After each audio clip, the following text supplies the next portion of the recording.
Well, here's just a little update on my last video in terms of this disaster preparedness stuff.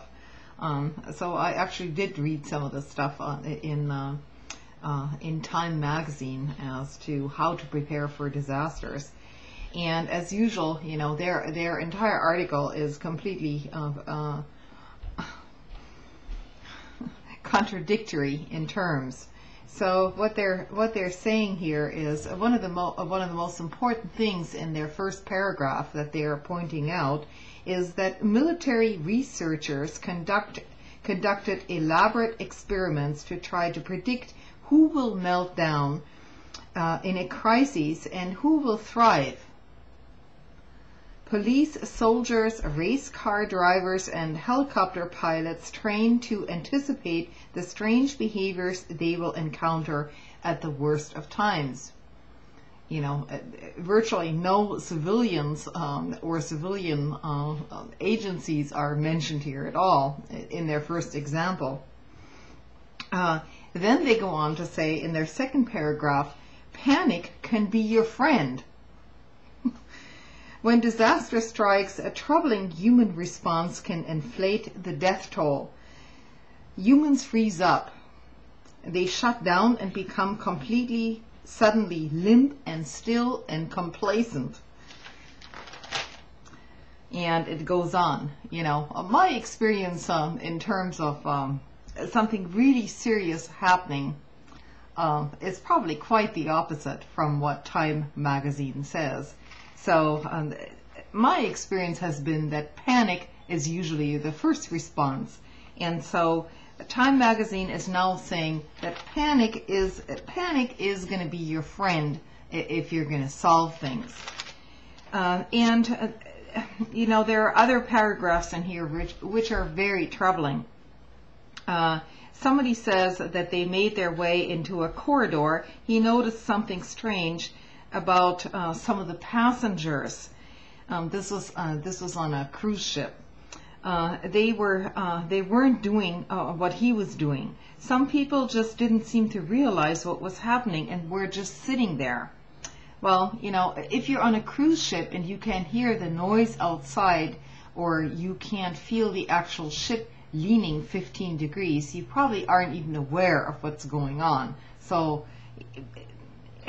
you know, the entire description in this article is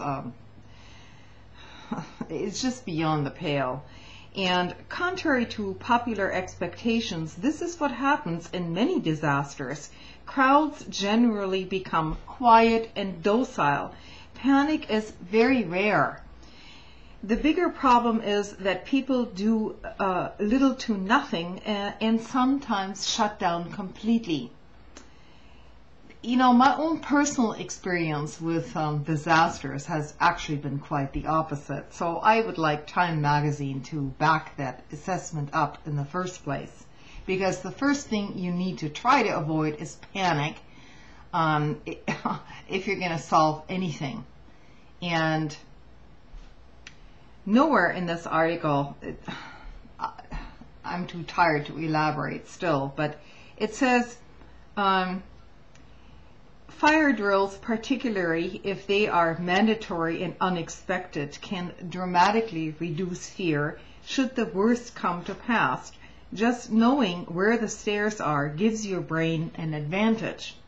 Likewise, research into plane crashes has found that people who read the safety briefing cards are more likely to survive. First of all, I'd like to see that research, who's more likely to survive in terms of reading the briefing cards on the plane. You know, that would probably depend entirely on that particular incident. And as far as the stairs are concerned, if you know where they are, that might be a good thing if you're in a building. But that isn't going to prevent you from panicking if your entire room is full of smoke and you can't see and breathe anymore. So panic will set in regardless, rest assured.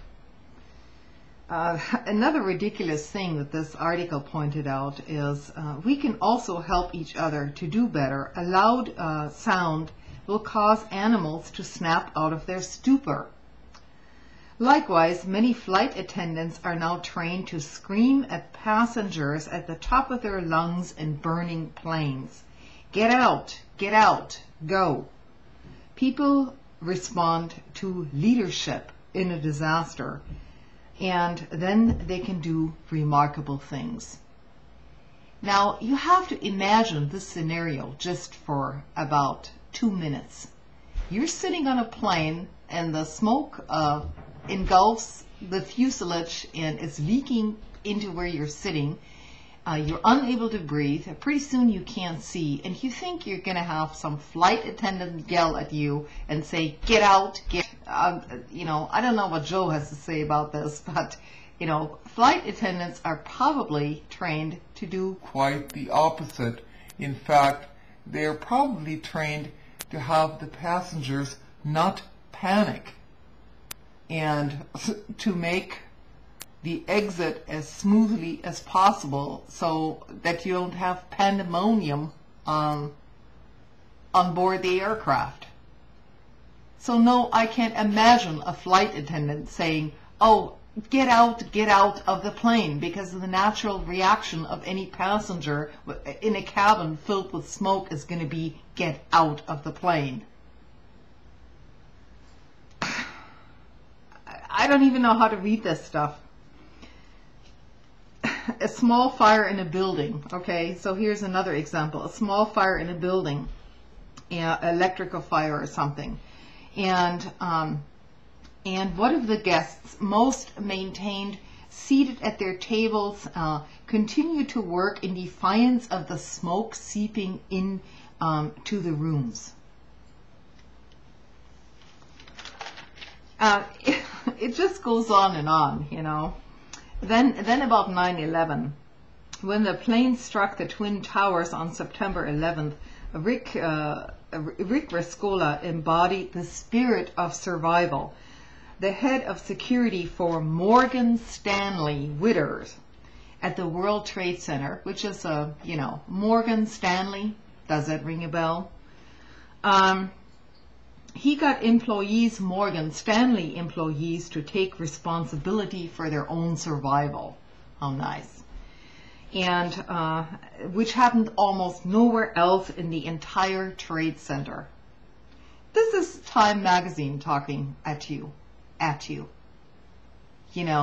Evidently no one else took responsibility, and Morgan Stanley Witters, the bank, the security firm, is now amongst the big heroes in the 9/11 disaster. Not one mention of the fire personnel, first responders here, and ordinary people who helped other people out. And so this is what you get. How to survive a disaster. How to survive a disaster, thanks to Time magazine and their cronies.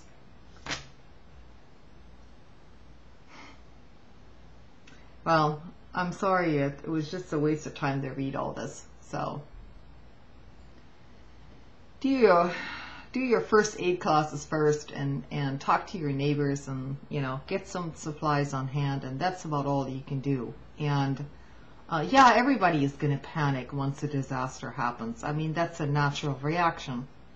And so when they're saying a panic can work in your favor, that's probably not the way it works in real life, because usually panic gets people killed, and most of us, except for very few, will tend to panic. Probably me included. I mean, I don't know. I've been in a few situations where I haven't, but they weren't quite that bad. But it's just, the whole article is contradictory. Anyway, good night. See you next time.